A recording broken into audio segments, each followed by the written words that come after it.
Olá, boa tarde. Você acompanha agora os principais destaques do país e do mundo desta quinta-feira, dia 16 de fevereiro. E começamos essa edição com um dado preocupante. Desde março de 2020, início da pandemia, mais de 40 mil famílias foram vítimas de despejo ou reintegração de posse em todo o país, de acordo com dados do Mapeamento Nacional de Conflitos pela Terra e Moradia, que apontou que desde o isolamento social, a rede que compõe a campanha registra os conflitos de terra e por moradia em uma plataforma com divisão para as 27 unidades da federação.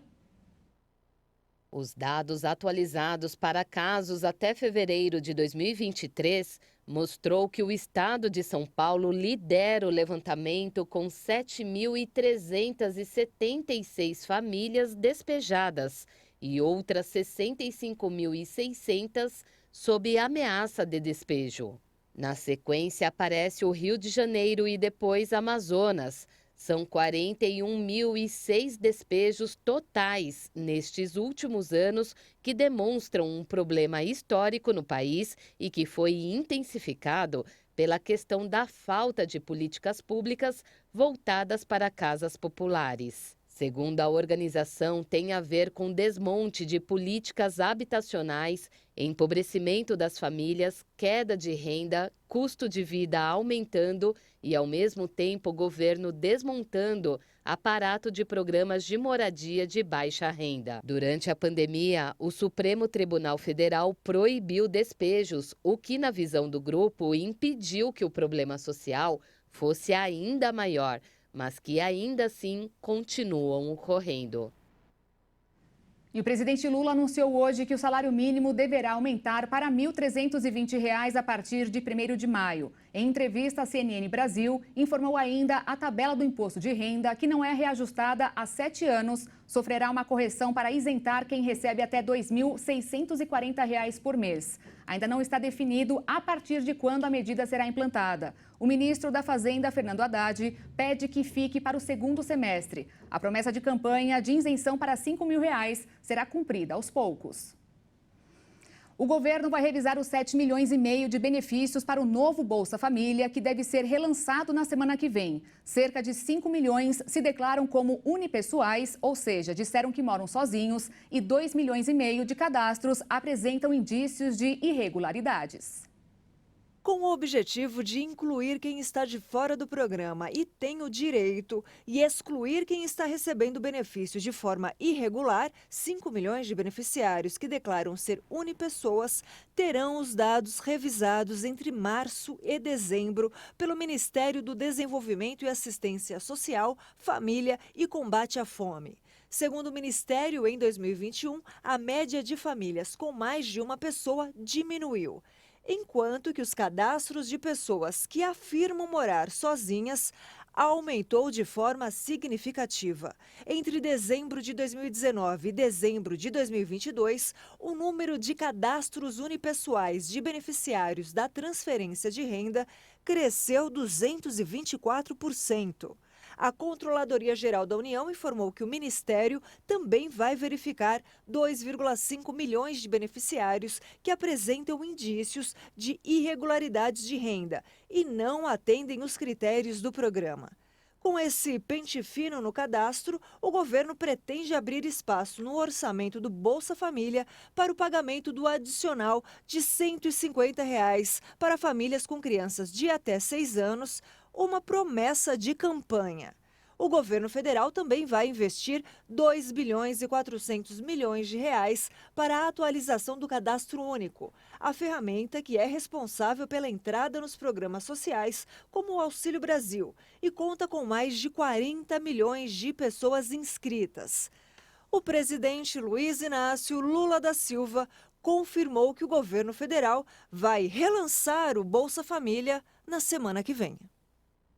E a Livraria Cultura, conseguiu na Justiça uma liminar para suspender a falência decretada na semana passada pelo juiz Valdo Monteiro Filho, da 2ª Vara de Recuperações Judiciais de São Paulo. Com isso, a Cultura poderá voltar a retomar os pagamentos aos credores. Mas, como a justificativa do juiz para tomar a medida foi exatamente a falta de capacidade da livraria para honrar os compromissos, a direção da empresa terá que fazer renegociações.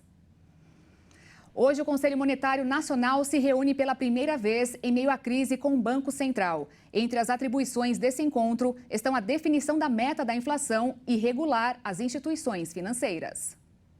O ministro da Fazenda, Fernando Haddad, e a ministra do Planejamento, Simone Tebet, se encontram com o presidente do Banco Central, Roberto Campos Neto, na primeira reunião do Conselho Monetário Nacional, desde a posse do presidente Luiz Inácio Lula da Silva.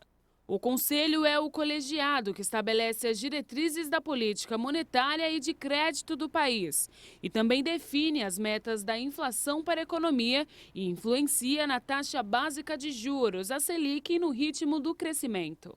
O governo federal quer a volta do crescimento econômico, mas o atual nível da Selic no país, de 13,75% ao ano, é considerado um problema que atrapalha essa retomada. Segundo o presidente Lula, com os juros neste patamar, fica mais caro para o empresário investir e o consumidor financiar bens. E com isso, a economia não cresce. Já o Banco Central é o órgão estatal responsável pelo controle da inflação a partir da taxa básica de juros. Mas para isso, aumenta a alíquota de juros, o que reduz o consumo e também os investimentos. Em meio a esse debate econômico, cresceu a pressão política sobre Campos Neto. Um manifesto assinado por diversos economistas foi lançado, cobrando juros mais baixos. Campos Neto classificou como legítimo o debate sobre juros altos. Ele considerou importante ter alguém que questione as decisões como parte do jogo do equilíbrio natural. O índice do Banco Central, que mede o resultado do PIB, mostrou que a economia brasileira cresceu 2,29% no ano passado. O IBC-BR é uma prévia do resultado oficial do PIB, que será divulgado pelo IBGE no dia 3 de março. Apesar de positivo, o aumento da atividade econômica foi menor do que o ano anterior, de 4,68%. O resultado é reflexo da influência dos aumentos da taxa de juros para segurar a escalada da inflação.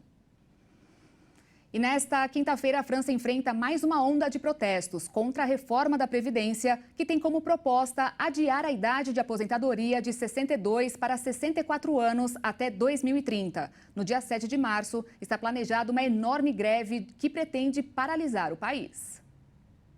A manifestação desta quinta afeta em menor grau o serviço ferroviário e o transporte público de Paris, que funcionam quase normalmente. Mas o aeroporto de Orly, na capital francesa, cancelou 30% dos voos. A nova mobilização busca aumentar a pressão sobre os deputados, que têm até sexta-feira para se pronunciar sobre o texto, que depois seguirá para o Senado.